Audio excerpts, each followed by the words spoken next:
Major support for Out to Lunch is provided by the law firm of Jones Walker, established in 1937 with over 375 attorneys in offices throughout the U.S., providing a comprehensive range of services to a local, national, and international client base. JonesWalker.com. And by the Alliance Safety Council, delivering instructor-led on-site computer lab and online training through more than 100 authorized training providers in 31 states and 2 countries. Headquartered in Baton Rouge, Alliance is focused on the future of learning technology and training process innovation for business and industry, for safety and other corporate training needs. More information is at alliancesafetycouncil.org. And by Short & Associates, legal recruiters in Louisiana and Texas. And Orange Theory Fitness, delivering fitness results for a healthier world. From Mansurs on the Boulevard in Baton Rouge, we're out to lunch with editor of the Baton Rouge Business Report, Stephanie Riegel. It's business Baton Rouge style. Hi, I'm Stephanie Riegel. Welcome to Out to Lunch. It's a well-known cliche that some of the most successful entrepreneurs got their start in their parents' garage, and actually there's more than a kernel of truth to the stereotype. Lots of small businesses start from home, including plenty here in Baton Rouge. What does it take to launch a cottage industry, and how do you take it to the next level? 2 local businesswomen are navigating the process.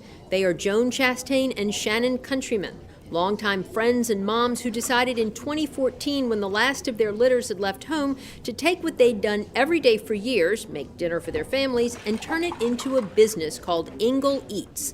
The partners started small, cooking meals a couple of times a week for friends and neighbors in their Ingleside neighborhood, and it has since grown to an operation with a commercial kitchen and 60 steady clients who consume hundreds of meals every week.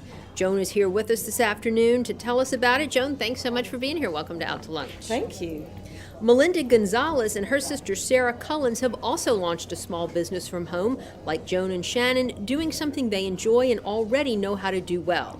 They actually do work out of their parents' garage, creating custom cards and invitations for weddings, showers, and other special events through their company, Fiore Creative. The sisters do it the old-fashioned way, using an antique letterpress printer from the 1920s that they found and had refurbished. Melinda is here to tell us their story. Melinda, your stuff is beautiful. You were kind enough to share some of your invitations a little while ago. Thanks for being here today on Out to Lunch. Yeah, thank you. Well, Joan, I want to start with you because, a lot of people are glad once their kids, and I'm not among them, but a lot of people are glad once their kids are out of the house and they think they can relax and kick back or maybe launch a second career. You do have a background as a nutritionist. Why did you decide not to go to an office or work in a school system or something and instead go back into the kitchen? It's called my friend Shannon Countrymen, There you go. who actually nest emptied sooner than mine, and she said, we need a project. We need to stay busy. It's all about to change. Life's about to change, and frankly, wouldn't it be nice if we could contribute something to the family treasury, Sure. and bring a little cash to the household? And we had friends who we cooked for on an annual basis through our church auction, that we were, tempted by to serve them weekly. They said, just try this out. Let's do a once a week meal and we'll buy it from you. It was 10 couples. And so that's sort of how we started. And we thought we'll do it for a month and see how it works out. And So you all have like a regular menu of dinners pretty much that you do, or you do lunch also, or special event stuff? it's not special events. It's all about Thursday night. Okay. We thought that was a night that we in particular might want to not have to cook. So we thought, well, wouldn't our friends enjoy by the time Monday, Tuesday, and Wednesday we've done all that cooking, that Thursday we could take a break. So we decided, let's just make that our night to prepare a hot, fresh meal. Okay. And so that's how we began. A meal that served 4 to 6, an entree with a couple of sides, and that was it. And we boxed it up, put it in a little brown paper bag, and we delivered it to those 10 people. But now what we've done is broadened our menu. I got you. And we not only do foods that are fresh and ready to serve to your family, but we also do some kits that are lend themselves to being a little bit more health conscious and allow us to change the price point a bit, where it's a little less expensive than a fully prepared meal. It requires more labor on the customer's end. Right. But we're still able to do some of the work for them and create all kinds of different healthy options like bowls and salads. And for example, this week we're doing an Asian chicken lettuce wrap. And our other kit is a blackened salmon taco kit. So much fun. It is. Sounds it's a lot of fun. delicious. We can be very creative, and people like it because it's very fresh. We can, propose that they even pick up food that will last them all week long. Even though it's one single pickup night, we'll have a couple of entrees that are just what we call our freezer friendlies. They're a great little casserole or something that you can put in your freezer and eat at the end of the week before the next Thursday comes along. So you bake can it. buy multiple meals. Things. We encourage it. In fact, That's- that was sort of the theme for this week's menu. Pick a bunch of stuff and store it and have it, because our kits will last up to 4 days in your fridge, and then our other entrees can be frozen or served fresh. So we've broadened our plateaus of Wonderful, offerings. and it's so interesting. Now I want to hear about your plans to scale up even more. But Melinda, I want to bring you into the conversation. Your products are beautiful, and I love the part of the story where you all are using a 1920s antique press. Yes. Where did you find this, and what inspired you and Sarah to do this really the old-fashioned way? Well, Sarah and I are blessed. We both have the same interests. We both went to Southern Mississippi for graphic design and got our degrees. What does an antique letterpress printer do that, a contemporary machine is unable to? How does it really make the product that much more beautiful? Yes, I think so. Letterpress is actually one of the first forms of printing, like going back to the 15th century. Okay. So even though ours from the 1900s, it's way further than that. And before commercial printing and digital printing became popular, that's what it was. So I think going back to, that old style just really has that hand nature, that craftsmanship that digital printing doesn't give. And you also have high quality papers that just leave a beautiful impression with letterpress. It's pressed into the paper as opposed to like being flat. Mm-hmm. So that's going to make And it so you all actually produce these cards and invitations yourself. You don't design them and then send them off to China to get printed. You all do the whole thing. Yes, so being a graphic designer, I think a lot of artists struggle with, graphic design is the only way to make money as an artist. So it's being able to work with your hands and, from start to finish designing on the computer to having that printed product that we actually hand do and ink the press and crank it out, But the way we're able to do the letterpress currently is using the old technique and modern technology and software with our Okay. graphic design softwares, which is then converted to a polymer plate. It's a plastic polymer, as opposed to in the 15th century they had wood block type or metal letters, and they would place each individual letter, where these days we can do a whole design. And so it's kind of a combination of old Right. world and new world. So interesting. Now, both of you all have very, artisanal products. It's very labor intensive. How do you keep the prices reasonable, or are they? Are your invitations much more expensive than I would buy through? Yes, honestly, I would say they are a higher end product as opposed to just going to this website and adding them to your cart.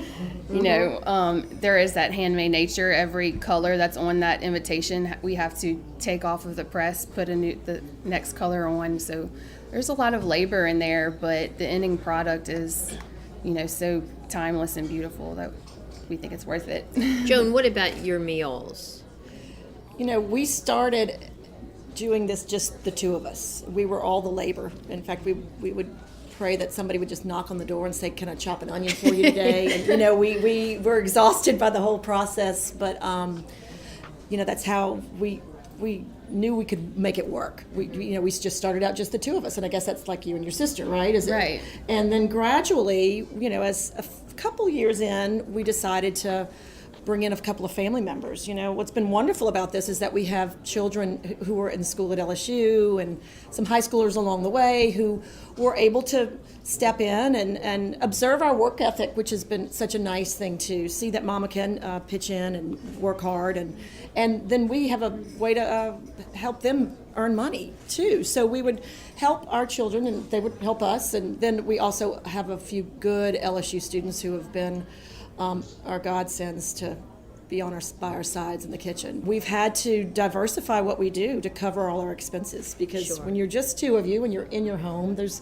limited expense, and then as you realize, I'm going to make this a go, I need to rent a space, I need to have liability insurance, we have drivers who deliver meals every week. So you really have ramped up. So now. we have, Like how many employees do y'all have? We have 4 drivers in the afternoon who come today. They'll come about 2 o'clock, and we deliver between 3 and 6 to Bocage, 70808 and 70806. Okay.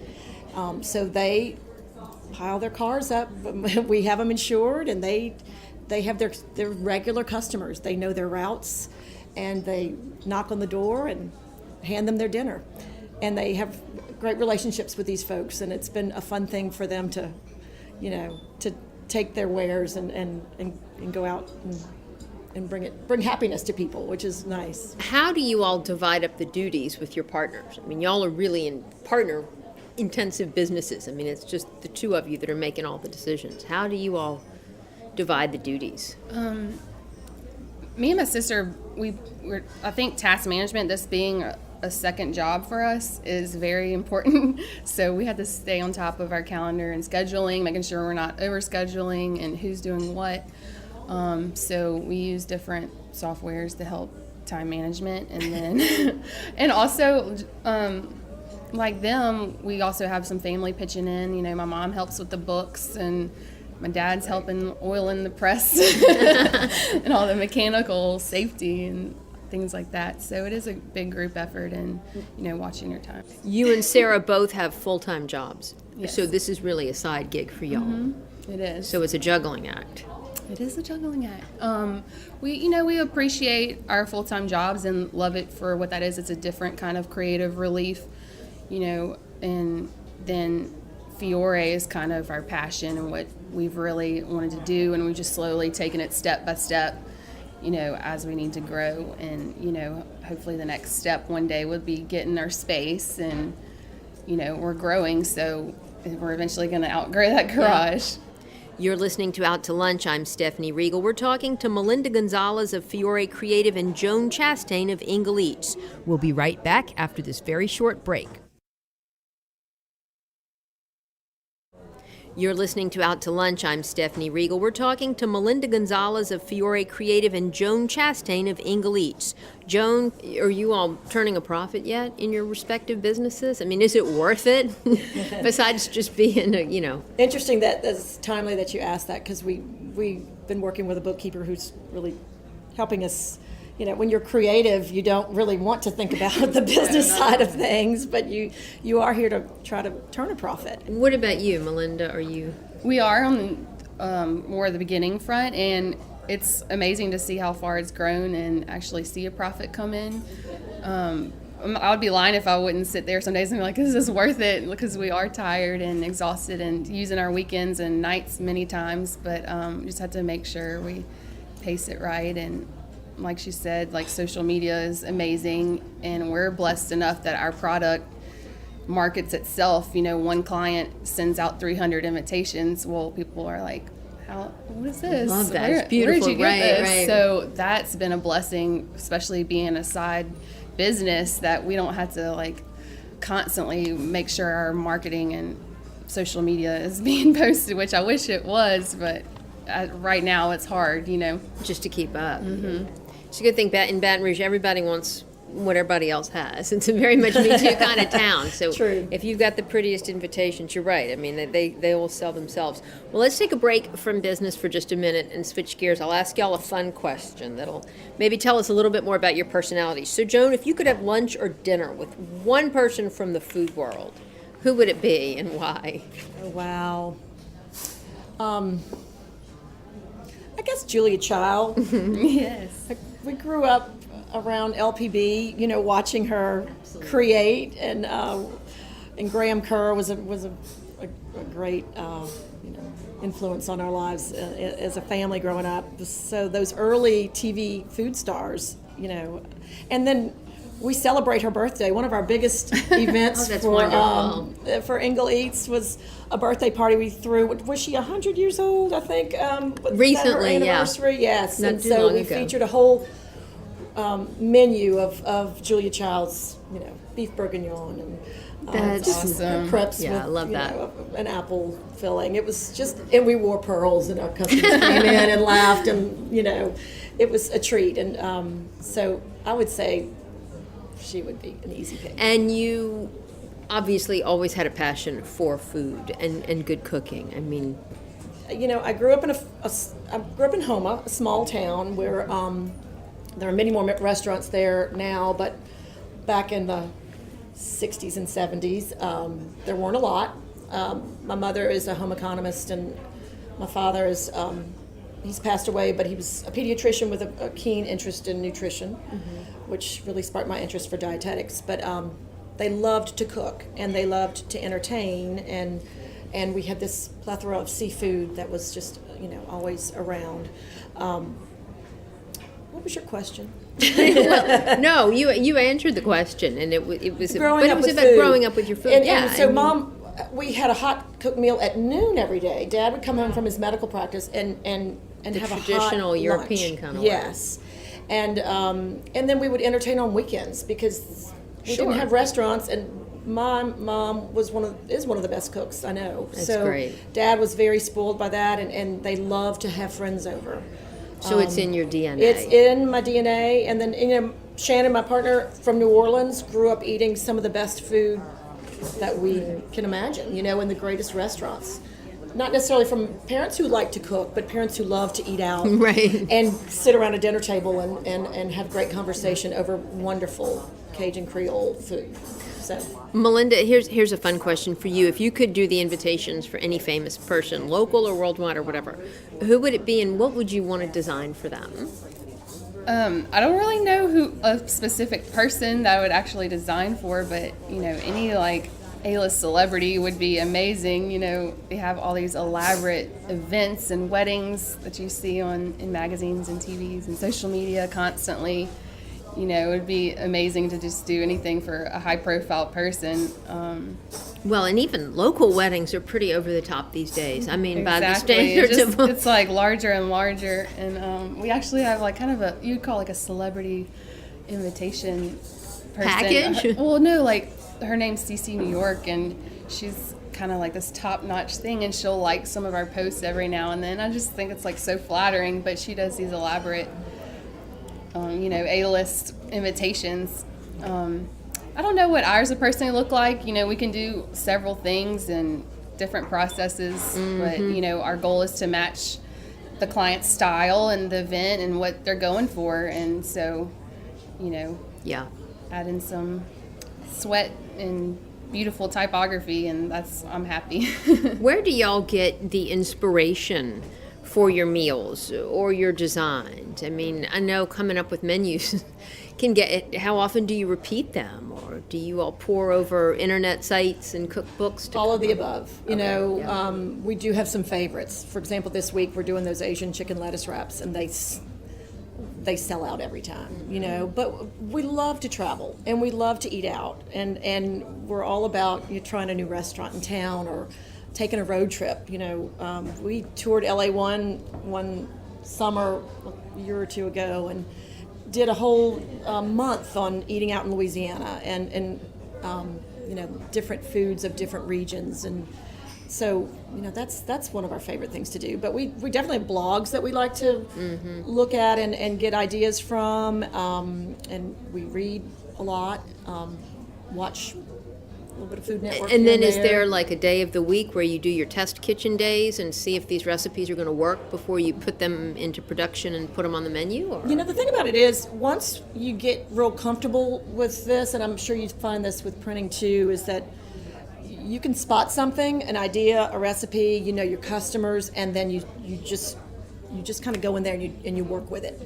And we plan a menu on Mondays. Our emails go out on Monday night. We change our website, we put up our new menu on Monday, and we send out a blast that says, go to ingleeats.com and see what we're offering this week.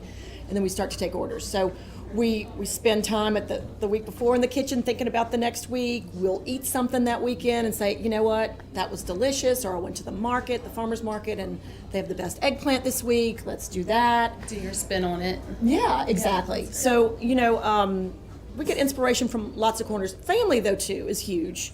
I have a green box in my house that houses all our family recipes and just lots of good ideas from growing up. And But to scale them up for 50 or 60 servings, portions, whatever, that's challenging. I mean, because it can throw off the whole. It can, but it's time and practice, and I'm sure with printing, you make a few mistakes early on, and you learn the tricks of the trade, and you get more confident, and you sometimes you mess up, but a lot of times it just all works out.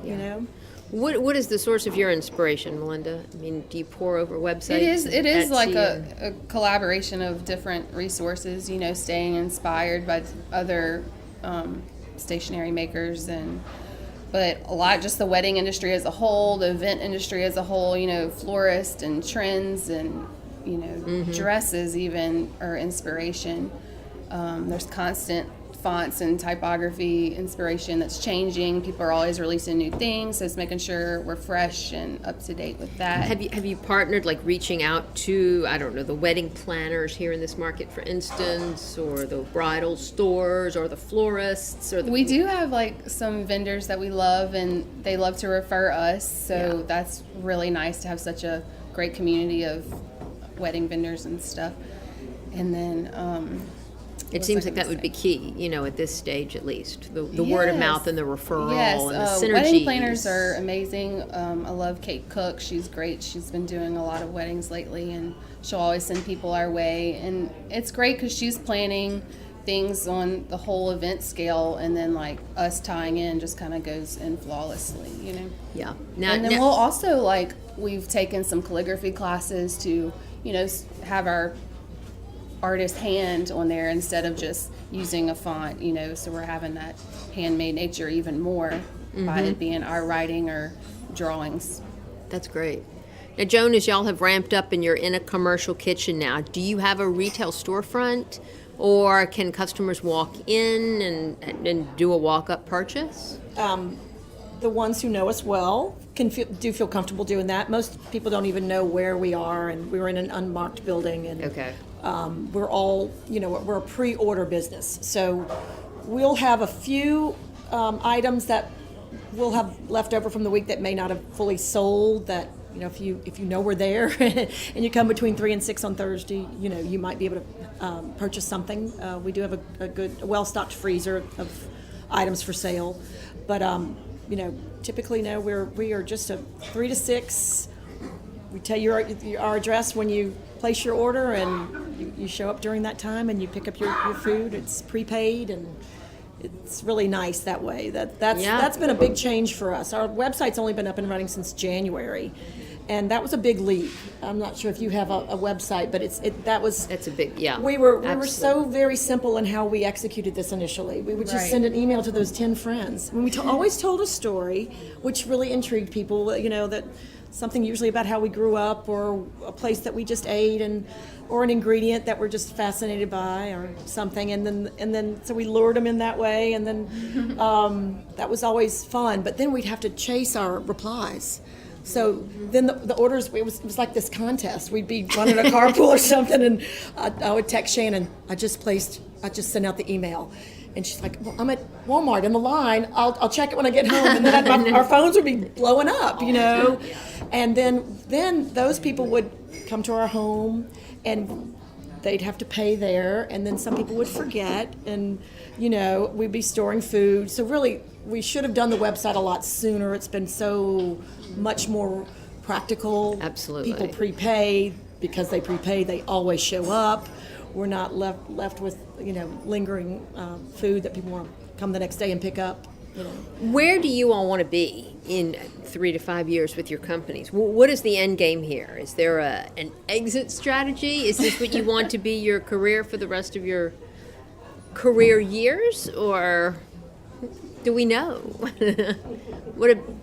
Melinda? I mean, personally, our end goal, we would love to have a business together, maybe get a storefront. I don't know if it would be open to public or be closed, but just having a bigger space that's ours would be amazing, and then having a line of cards that people could purchase, as well as having our custom one-on-one that we like so much with our event and bridal clients. So great. Yeah, I mean, the goal is to jump ship one day. That's exciting. Whether it's 1 year or 5 years, who knows, but we're working our hardest as we can and taking it step by step. All right. The beauty of youth, too. You have such a long, full life ahead of you to do those My things. birthday's tomorrow, and I'm already feeling older. Don't tell Joan and I that, please. Us, on the other hand, you've got plenty of time too. It's exhausting. We worked till 8:30 last night. It was a 12-hour day. It'll be a 12-hour day today, and although we have one night where we serve, we really feel like we have a full-time job. So to say let's offer another day. We talk about that. We talk about the idea of a storefront, but we also are moms with kids who are now moving out, and we love to say, you know what, no food this week. We send an email out, and we have that flexibility, which is lovely. We took off a couple of weeks during the summer, a couple of different times. And, we'll do that at Christmas. You can't do that with a storefront. You've got to be 24/7 or at least 5 days a week. And so it's nice to have that flexibility to, be able to manage your schedule. Right. Personally, me and Sarah, we don't have kids right now, but we think about that like, oh gosh, sure. The next steps of family planning or steps in our lives. So it would get very hard to do 2 jobs right now. It works for us, and it's, the right time, I guess. Well, Melinda Gonzalez and Joan Chastain, it's inspiring to see entrepreneurs who are building businesses around their passions, and Baton Rouge is fortunate to have y'all and your partners. So thanks for sharing your stories with us today, and thanks for being on Out to Lunch. Thank you so much. It's great. My guests today on Out to Lunch have been Joan Chastain of Ingle Eats and Melinda Gonzalez of Fiore Creative. You can find out more about Ingle Eats and Fiore Creative by following the links on our website. It's batonrouge.la and wrkf.org. The producer of our show is Grant Morris. Our technical producer is Eric Merle. Our associate producer is Peter Raschuti. And our Baton Rouge business consultants are Charlie D'Agostino and Ann Edelman. You can see photos from this show on itsbatonrouge.la and on our Facebook page. These photos are taken by Ken Stewart. You can get the show as a podcast, you can listen to past shows, and you can keep up with us on all kinds of social media by going to our websites, itsbatonrouge.la and wrkf.org. Out to Lunch is a production of INO Broadcasting for itsbatonrouge.la and WRKF 89.3 FM. I'm Stephanie Riegel. Thanks for joining me. I look forward to meeting you again next week around the table here at Mansurs for more business Baton Rouge style on Out to Lunch. Out to Lunch Baton Rouge is recorded live over lunch at Mansurs on the Boulevard in Baton Rouge. Mansurs is open for lunch daily 11 to 2, for dinner nightly, and for brunch on Saturdays and Sundays. Mitchell Foreman wrote and performs all the music on Out to Lunch. You can hear Mitchell's music anywhere great jazz is sold or streamed, and at mitchellforeman.com. Major support for Out to Lunch is provided by the law firm of Jones Walker, established in 1937 with over 375 attorneys in offices throughout the U.S., providing a comprehensive range of services to a local, national, and international client base. JonesWalker.com. And by the Alliance Safety Council, delivering instructor-led on-site computer lab and online training through more than 100 authorized training providers in 31 states and 2 countries. Headquartered in Baton Rouge, Alliance is focused on the future of learning technology and training process innovation for business and industry, for safety and other corporate training needs. More information is at alliancesafetycouncil.org. And by Short & Associates, legal recruiters in Louisiana and Texas. And Orange Theory Fitness, delivering fitness results for a healthier world.